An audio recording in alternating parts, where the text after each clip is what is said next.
123rd Commencement.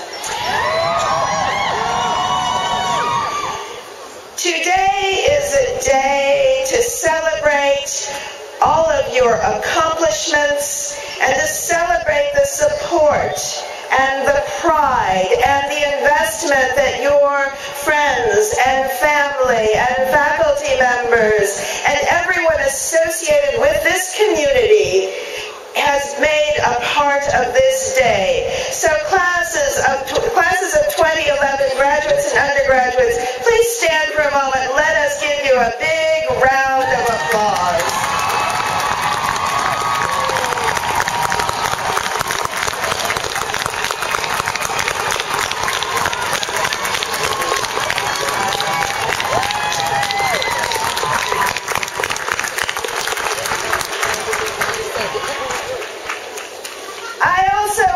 To welcome here today your foremothers and your forefathers, graduates of our undergraduate women's college and graduates of our coeducational women's-centered graduate college, who represent the 22,000 members of our alumni body from 56 countries around the world. Will our alumni please stand and accept our applause?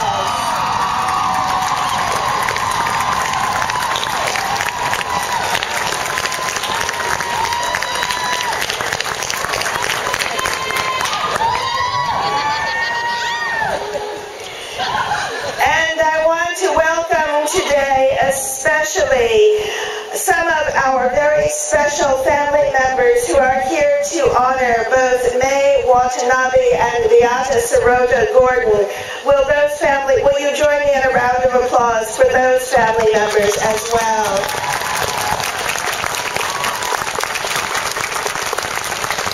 And our faculty members who have returned in their emerita status.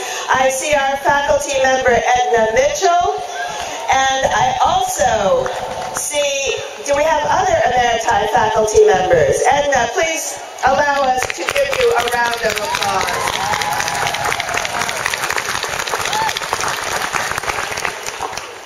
We have 4 members of the Board of Trustees, volunteers who keep this college going, and I am very delighted to honor 3 of who are with us today. Trustee Chris Russell, Trustee Barbara Taratzis, and Trustee Lynn Flanagan. Will you please accept our applause?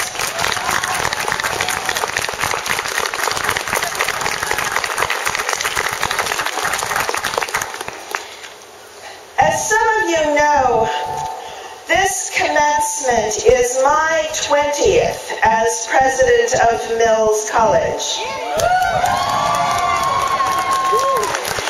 And I am going forward from this commencement to transition myself, as all of you are transitioning. I am commencing a new phase in my life. I am going forward into a life that I involved myself in years ago as a faculty member, and I am very much looking forward to getting back to the world of the classroom with my colleagues and future students at Mills College. So in a sense, I am graduating with you, commencing with you, entering a new phase of my life with you, the class of 2011. And as I was thinking about a few remarks to begin today's ceremonies, I was thinking about 2 women who are going to be especially honored here, along with all of us who are a part of the class of 2011. I was thinking about May Watanabe and Beata Sirota Gordon, both of whom were here in a time of incredible world crisis. They were here during World War II, or the onset of World War II in the 1940s. And both of them both engaged with and suffered the consequences of that terrible world crisis. At the time Beata and May were students here, the president was Aurelia Henry Reinhardt. She was president for 27 years, and so I do not get to beat her record. She holds the record as the longest sitting or standing president of Mills College. And President Reinhardt was a committed pacifist. She did not believe in war as a means to solve human conflict. In fact, she called war conflict that needed a peaceable solution. And I think about the fact that our speaker today was a woman who found a peaceful solution to finding equal rights for women after the war. But then I think about the ways in which all of you have endured your experience as Mill students. You have lived and are living in a time of war. I grew up and I went to college and graduate school in a time of war. It was the Vietnam War then. But as a child, I remember the Cold War, the war where we all jumped under our desks in the hopes that we would miss out on the nuclear attack that was just looming over the horizon. I remember the Cold War especially because I grew up in Chicago and it was always cold there, so I tried to figure out exactly how that related to the place where I came from.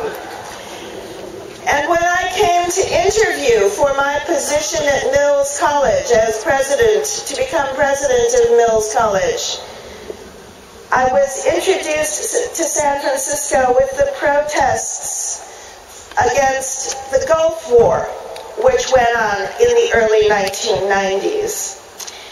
And during your time as students, you have experienced the war on terror, the war in Afghanistan, the war in Iraq, and the wars in East Oakland and in our cities all over this country as well.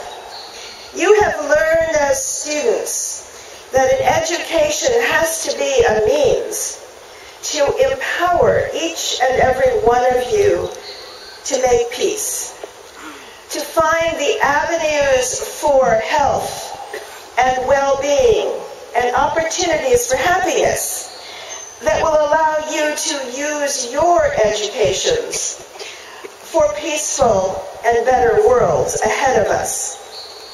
There will always be wars.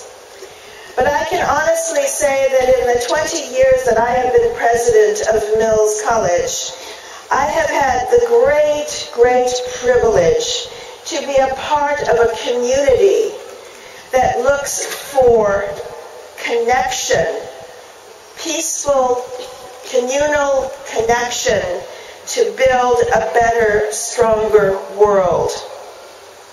Education, commitment to one another, a belief in human loving kindness and the capacity of human beings to make a good world for one another. That's what I hope you will take away from Mills, because that's what I believe Mills was meant to give to you. When I was inaugurated as president of Mills College 20 years ago, I concluded my inaugural remarks with a poem. And I remember one of our faculty members at the time, the poet Hannah Block, said to me after my inauguration speech, "I think you're going to be all right. Any president who quotes poetry must know something to make her a good president." And since we educate a lot of poets, I think that's so true. So today, at these opening remarks, I'm going to leave you with a poem that I read at my inauguration. It must have been some sort of prescience that brought me to this poem. It's by the great American poet Adrienne Rich, and the title is After 20 Years. Two women sit at a table by a window. Light breaks unevenly on both of them. Their talk is a striking of sparks, which passers-by in the street observe as a glitter in the glass of that window. Two women in the prime of life. Their babies are old enough to have babies. Loneliness has been part of their stories for 20 years. The dark edge of the clever tongue, the obscure underside of the imagination. It is snow and thunder in the street. While they speak, the lightning flashes purple. It is strange to be so many women eating and drinking at the same table. Those who bathed their children in the same basin, who kept their secrets from each other, walked the floors of their lives in separate rooms,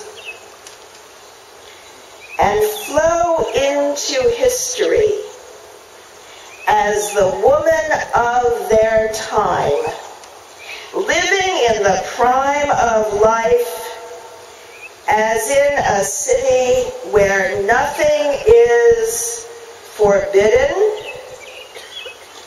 and nothing permanent. Class of 2011, you are those women flowing into history in the prime of life. Go out and make peace in the world. Thank you.